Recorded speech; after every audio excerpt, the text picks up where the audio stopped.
आज परम आदरणीय श्री अटल बिहारी वाजपेयी जी और श्री त्र्यंबकेश्वर प्रसाद जी, जो श्री बच्चा बाबू या बच्चा साहब करके जाने जाते थे, उनका स्मृति दिवस, उनके निर्माण के दिवस पर यहाँ पर मनाया जा रहा है। मैं आयोजकों की ओर से आप सबका हृदय से स्वागत और अभिनंदन करता हूँ।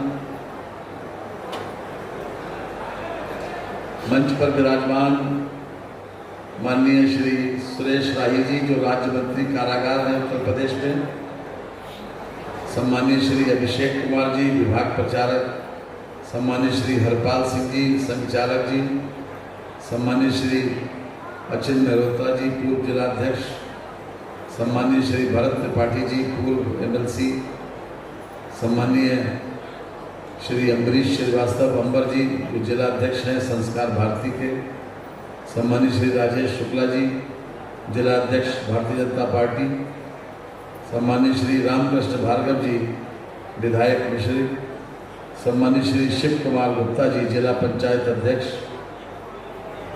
सीतापुर, सम्मानीय श्रीमती नेहा अवस्थी जी, अध्यक्ष नगर पालिका सीतापुर, सम्मानीय श्रीमती नीरज वर्मा जी, जो क्षेत्रीय महामंत्री हैं भारतीय जनता पार्टी की, सम्मानीय श्री रामेश्वर प्रसाद जी, सम्मानीय श्री सुनील जी,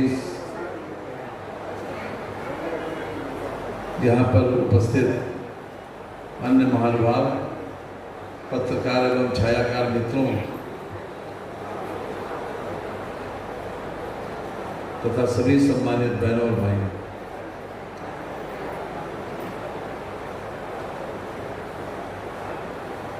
एक शायर ने कहा था कि हजारों साल नरगिस अपनी बेदूरी पे रोती है और बड़ी मुश्किल से होता है चमन में दीदावर पैदा। ये अपने आप में एक बहुत सुखद संयोग है कि जो श्री पद्मनाथ शर्मा जी अभी आपका संचालन कर रहे थे कार्यक्रम का, उनका एक उपकार तो मानना पड़ेगा आज के कार्यक्रम के लिए कि उन्होंने कार्यक्रम से पहले सबको भोजन का आनंद प्राप्त कर दिया। इसलिए आपको बहुत बहुत बधाई। बहनों और भाइयों, काल का अगर बस चलता तो वो स्मृतियां भी हमसे छीन लेता, लेकिन स्मृतियों में काल का बस चलता नहीं। और आज ये स्मृति दिवस के रूप में जो हम उन महामानव की मना रहे हैं जिन्होंने 4 दशक तक हिंदुस्तान के राजनीति में एक सूरज की तरह चमकते रहे और अपने पीछे बहुत से उदाहरण छोड़ गए जो नई पीढ़ी के लिए आज भी अनुकरणीय हैं। और मैं समझता हूँ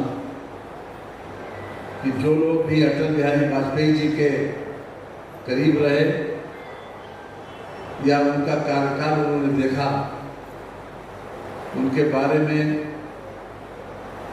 उनकी जीवनी से लेकर उनके व्यक्तित्व और कृतित्व के बारे में जो कुछ भी पत्र पत्रिकाओं या रिसालों में छपा, उसके बारे में अगर जानकारी प्राप्त की है तो निश्चित ही वो लोग उनके व्यक्तित्व से बहुत कुछ सीख सकते हैं। सीतापुर की एक धरोहर रहे वर्षों तक, जो बड़े बड़े पदों पर रहे, इस क्षेत्र से 3 बार विधायक भी रहे और उत्तर प्रदेश सरकार में मंत्री भी रहे, विरोध पक्ष में भी रहे। उनका भी योगदान सीतापुर के विकास में कम नहीं है। मैं आज उनको भी श्रद्धा सुमन अर्पित करता हूँ। वाजपेयी जी के बारे में पद्मकांत शर्मा जी ने काफ़ी कुछ कहा, लेकिन मैं कोशिश करूंगा कि जो बात आपके सामने आ चुकी है उसको न आए।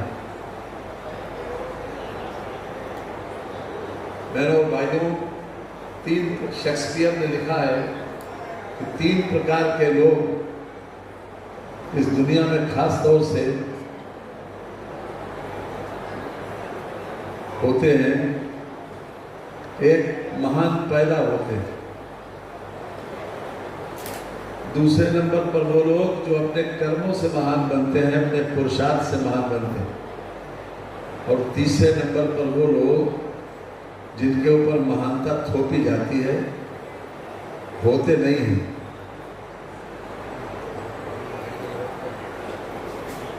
तो जो लोग अपने कर्म से महान बनते हैं, अपने पुरुषार्थ से महान बनते हैं, अपनी शैली से महान बनते हैं, निश्चित ही इतिहास भी उनको याद करता है और आने वाली पीढ़ी उनसे बहुत कुछ सबक सीखती है।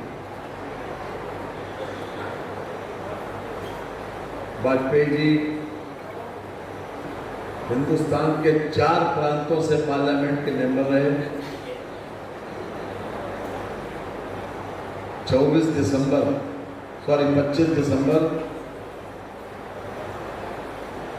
1924 की उनकी पैदाइश थी।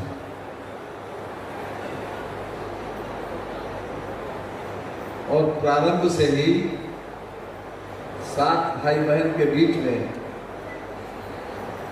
वो अपने भाइयों में चौथे नंबर के थे। उनके पिताजी एक प्राइमरी स्कूल के हेडमास्टर थे। 6 लोगों ने शादी की, लेकिन वाजपेयी जी ने शादी नहीं की। जिस बात के लिए वो सबसे ज्यादा चर्चित रहे जीवन भर, एक ओजस्वी वक्ता के रूप में न केवल हिंदुस्तान बल्कि दुनिया के तमाम उन मुल्कों में जहां पर भी गए हों, चाहे यूएनओ हो, चाहे दुनिया के दूसरे मुल्क हों, यूरोप या अमेरिका, उसमें सदैव से उनको सुनने वाले और खास तौर से उनके प्रशंसकों की कभी कमी नहीं रही। जो लोग वैचारिक रूप से उनसे इत्तेफाक भी नहीं करते थे, जो वैचारिक रूप से किसी न किसी रूप में ये मानते थे कि हमारे विरोधी हैं, वो भी वाजपेयी जी को सुनना जरूर चाहते थे। ये बात मैं इसलिए कह रहा हूँ कि जो भी बात मैं कह रहा हूँ, मेरी कोशिश है कि नई पीढ़ी के लोग, और जिस उद्देश्य से ये कार्यक्रम आयोजित किया गया, कम से कम उनके जीवन के वो पहलू उनके बारे में जरूर जानें जिसको वो अनुकरण कर सकते हैं। जब वो 5वें क्लास में थे तो उनको एक विषय के ऊपर बोलने के लिए कहा गया, तो वो पूरा रट के गए। जो कुछ उनको बोलना था वो रट के गए। ये बात मैं इसलिए कह रहा हूँ कि हमारे बहुत से राजनीतिक लोग कहते हैं कि क्या पढ़ें और क्या सीखें। ये खास तौर से उन लोगों के लिए है कि जो लोग राजनीतिक क्षेत्र में हैं और जिनकी ये इच्छा या महत्वाकांक्षा है कि हम आगे बढ़ें, कुछ बने, उनके लिए जरूर ये बातें जरूरी है। तो पूरा भाषण रटा हुआ था। 5th स्टैंडर्ड के बच्चे का क्या स्थिति हो सकती है आज हम अच्छे तरीके से समझ सकते हैं। हर सक्सेसिव जनरेशन की IQ अपनी पूर्व जनरेशन की IQ से कुछ न कुछ बेहतर होती है, ऐसी मान्यता भी है और व्यवहारिक रूप से देखने को भी मिलता है। तो रटा हुआ भाषण था। आधे भाषण के बाद वो भूल गए और मंच पे थोड़ी देर खड़े रहे। उसके बाद उनको वापस जाना पड़ा। उन्होंने उस दिन तय किया कि कभी भाषण रट के नहीं देंगे। उसी दिन से रटना छोड़ दिया और अपनी मेधा से या जो कुछ भी उनके पास ज्ञान था, अर्जित ज्ञान या फिर जो गॉड गिफ्टेड उनको मिला था, उसी के आधार पर वो बोलते रहे।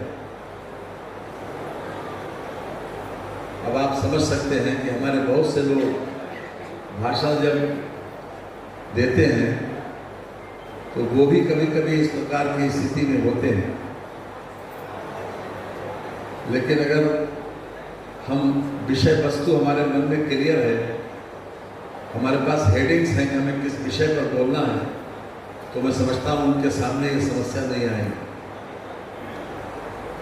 और उसके बाद जीवन भर उन्होंने कभी रटा हुआ भाषण नहीं पढ़ा। और जिस प्रकार से उनके भाषण की कला अपने आप में लोगों के लिए, बहुत से लोगों के लिए रोल मॉडल थी। एक सतरंगी व्यक्तित्व था माननीय अटल जी का, एक ऐसा व्यक्तित्व जो शनै शनै आगे बढ़ता हुआ हर स्तर पर लोगों को प्रेरणा देता रहा। मूलतः वो पत्रकार थे, पत्रकार होने की दावा भी करते थे और पत्रकार के माध्यम से ही राजनीति में उन्होंने प्रवेश भी किया।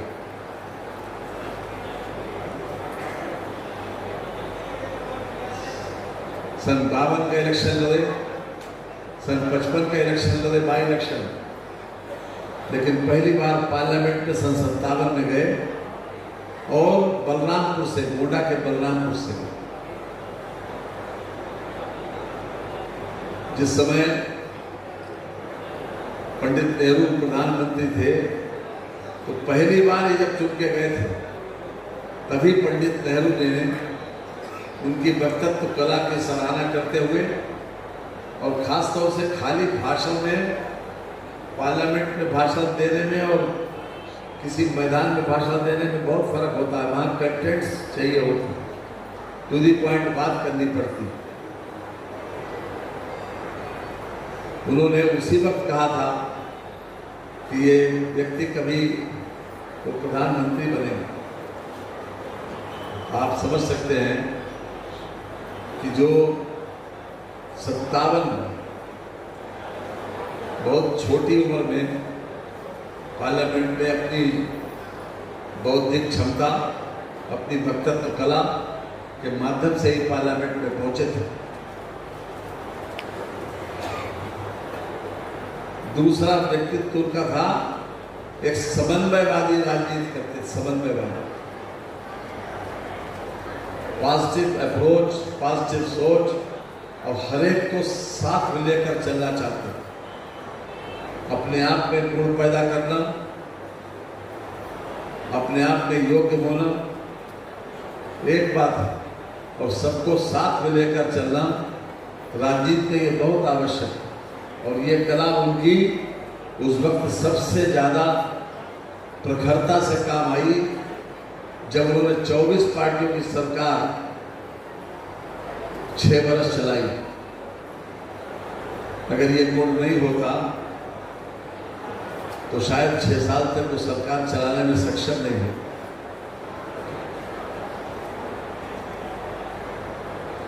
पूरी तरह से सभी को साथ में लेकर चलना।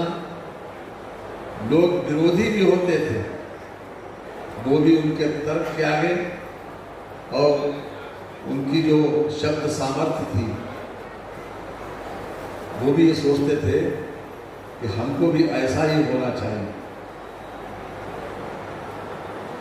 ये हिंदुस्तान के इतिहास में पहली बार हुआ जब नरसिंह राव के कार्यकाल में विदेश में एक डेलीगेशन भेजना था।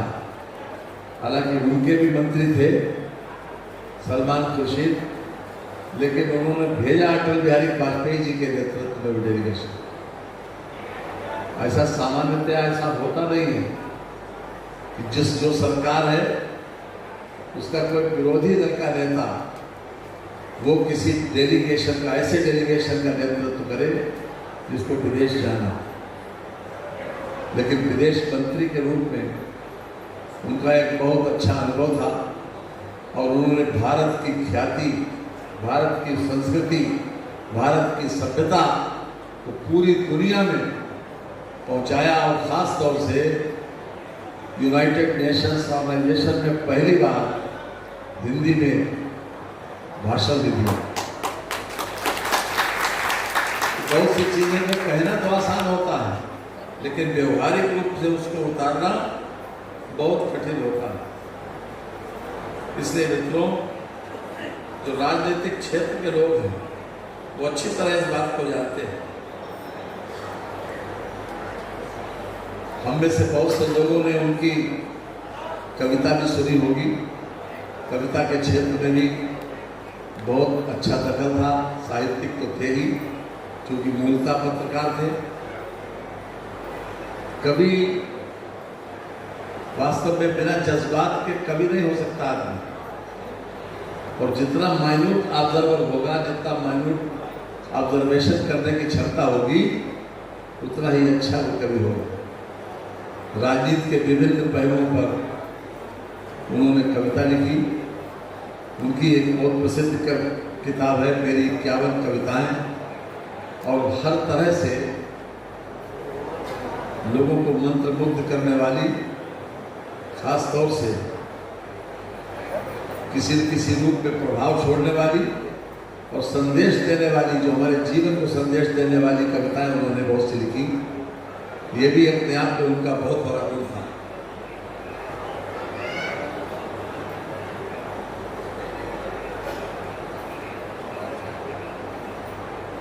जब वो प्रधानमंत्री बने,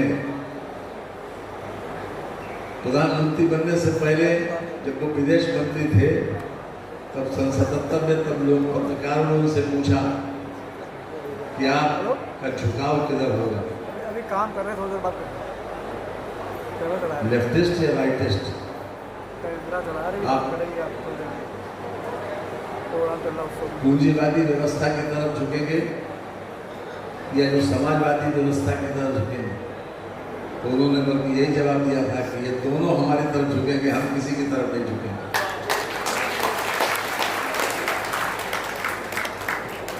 प्रधानमंत्री बनने के बाद हिंदुस्तान आज जो आत्मनिर्भरता की बात होती है, उसकी नींव आदरणीय अटल बिहारी वाजपेयी जी ने रखी थी। सबसे पहला पोखरण में परमाणु परीक्षण उन्हीं के द्वारा हुआ था, और वो मामूली काम नहीं था। उसके बाद हमको 11 बरस तक अमेरिका के सैंक्शंस का सामना करना पड़ा। तमाम हमारी आर्थिक रूप से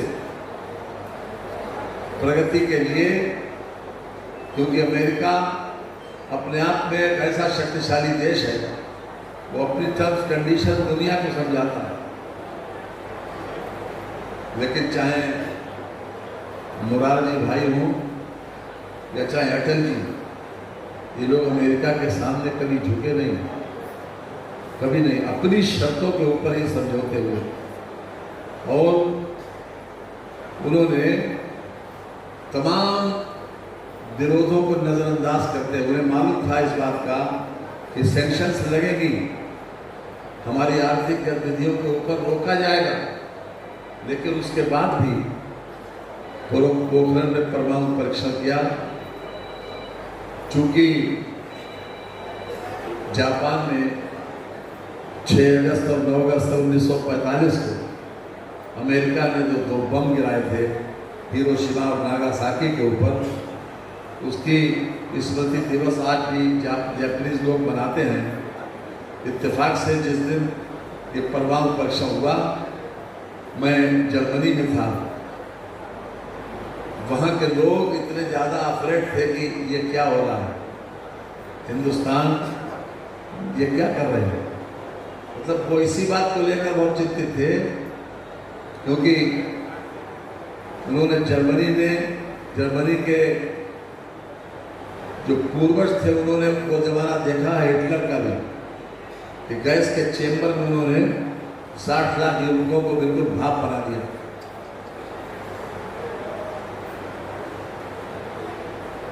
मित्रों, एक बात मैं जरूर कहना चाहता हूं कि ताकत की पूजा हर जगह होगी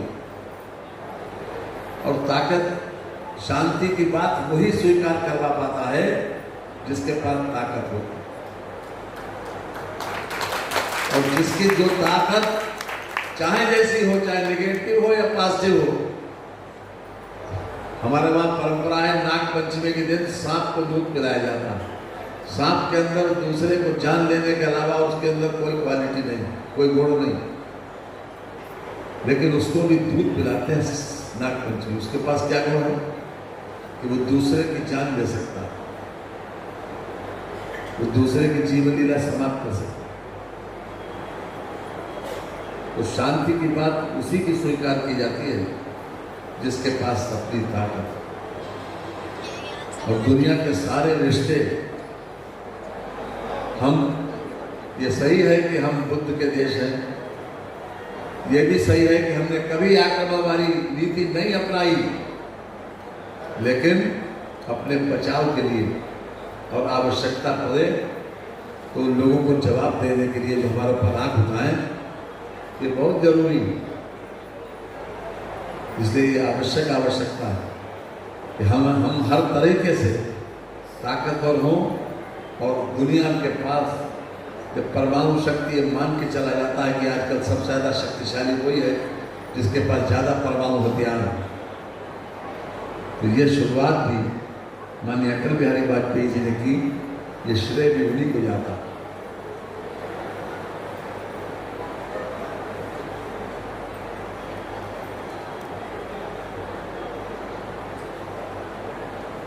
राज्यसभा और लोकसभा दोनों में सांसद रहे। एक सर्वश्रेष्ठ सांसद के रूप में भी उनकी अपनी पहचान थी, और कम्युनिस्ट लोग या समाजवादी पार्टी के लोग लगातार जब वो विरोध भी करते थे, लेकिन जब वाजपेयी जी बोलते थे तो सुनना सब चाहते थे। कोई डिफरेंट एंगल से अच्छी बात कोई कहे जो हमारे दैनंदिन जीवन को प्रभावित करता हो या किसी न किसी रूप में हमारे भविष्य को प्रभावित करता हो, तो याद रखिए कि सभी लोग ये चाहते थे कि हम उनको सुने दें। तो एक सांसद के रूप में भी उनकी पहचान जब तक वो रहे तब तक एक अलग पहचान रही।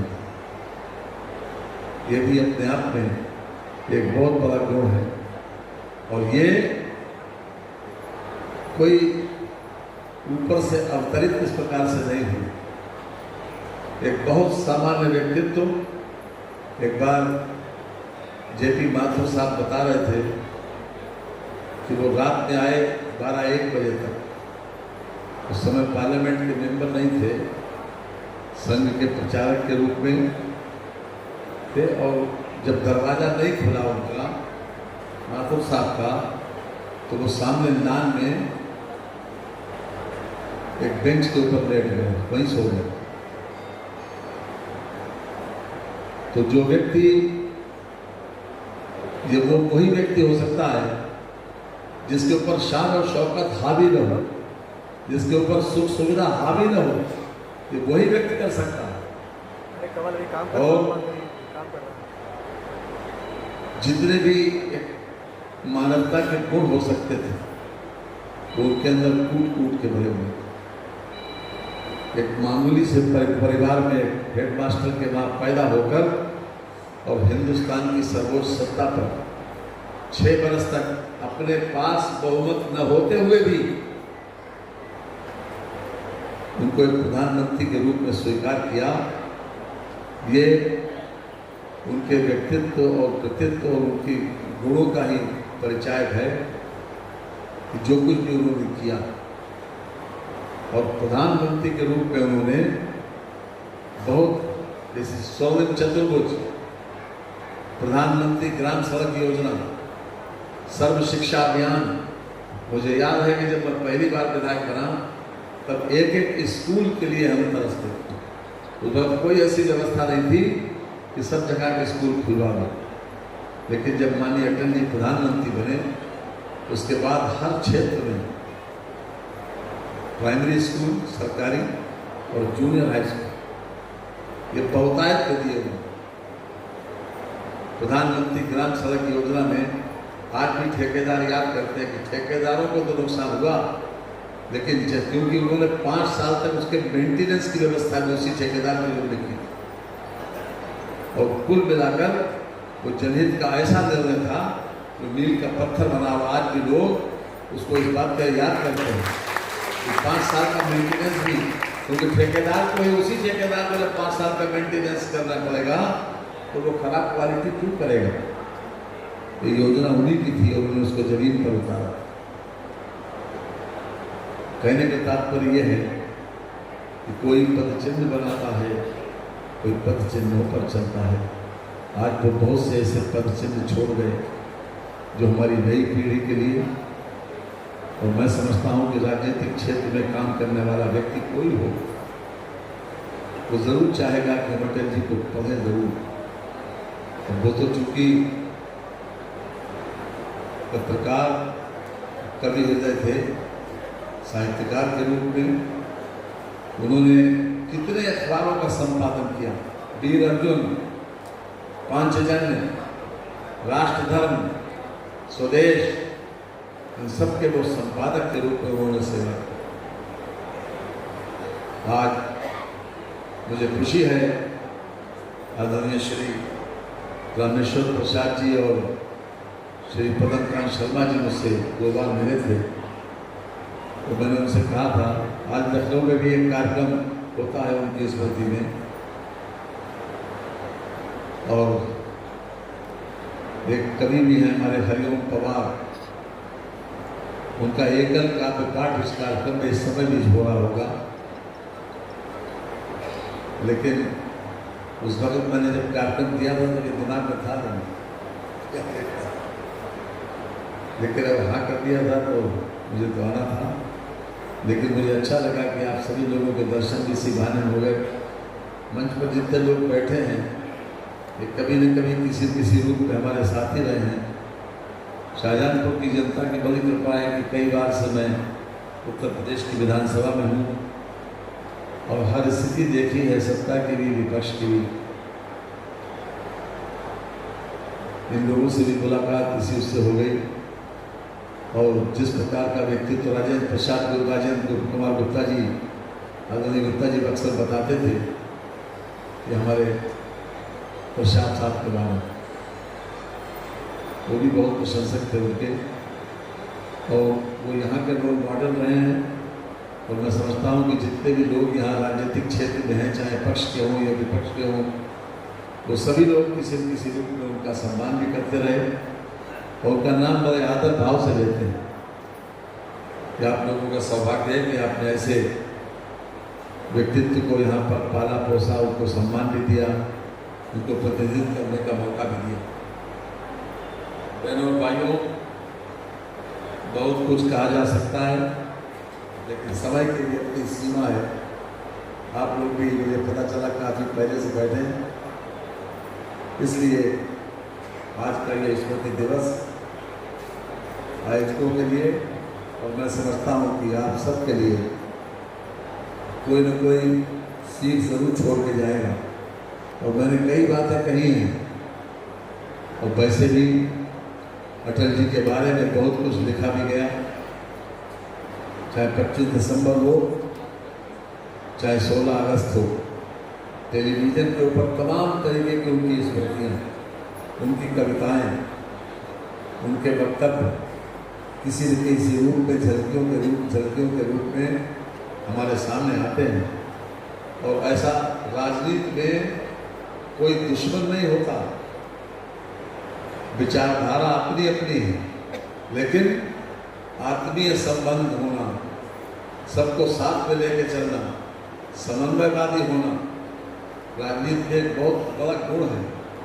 और मैं समझता हूँ कि जितने भी राजनीतिक क्षेत्र के लोग हैं, उनको इसके ऊपर चिंतन और मनन जरूर करना चाहिए कि हम जरा सी बात के ऊपर विरोधी को, जो विपरीत विचारधारा के व्यक्ति के लोग को दुश्मन मान बैठते हैं।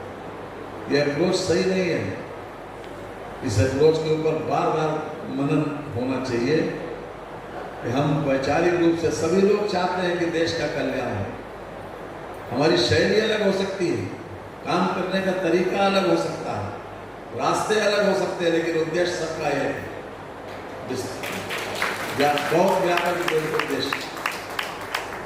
कौन चाहता है कि हिंदुस्तान की तरक्की हो, लेकिन जो कुछ हम क्रियाकलाप करते हैं वो प्रतिफलित होता है, खाली एक विचार प्रतिफलित नहीं होता। लेकिन जब एक ही उद्देश्य के लिए लगे हैं, आपस में तरीका दूसरा हो सकता है, शैली दूसरी हो सकती है, लेकिन एक दूसरे के दुश्मन नहीं है। और दुश्मनी का सफर कभी लंबा नहीं होता, तुम भी थक जाओगे और हम भी थक जाओगे। इसलिए ये राजनीतिक क्षेत्र के लोगों को जरूर सोचना चाहिए कि आज अटल जी को हम जब याद कर रहे हैं तो उनके उन गुणों को आत्मसात जरूर करें, जिससे हमारी आगे की राजनीति अच्छे तरीके से हम जिसको निर्वाह कर सकें और लोगों के सामने एक उदाहरण बन सके। अगर इसको मनन करेंगे तो मैं समझता हूँ कि जिन बातों पर मैंने फोकस किया है उस पर आप गौर जरूर करेंगे। एक बार फिर से हम श्री पद्मकांत शर्मा जी को, उनको रामेश्वर प्रसाद जी को धन्यवाद देते हैं कि जिन्होंने हमको और आपको रूबरू किया।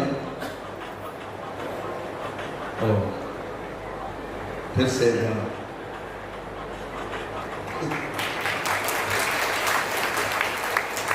चिरागों को आंखों में महफूज रखना, सफर में न जाने कहाँ रात होगी, मुसाफिर हो तुम भी मुसाफिर हैं हम भी, किसी मोड़ पर फिर मुलाकात। बहुत बहुत धन्यवाद। धन्यवाद की पंक्ति ये है, क्या आंख है तुम्हारी दोनों असर है जिसमें, क्या आंख है तुम्हारी दोनों असर है जिसमें, लाखों की जान जाए लाखों की जिंदगी है, हमारे लिए जिंदगी है। मैं कहूँगा कि संजीव चौधरी जी बिहार भाजपा के प्रांतीय सदस्य हैं और माननीय मंत्री जी से उनका सम्मान हो जाए और उसके पश्चात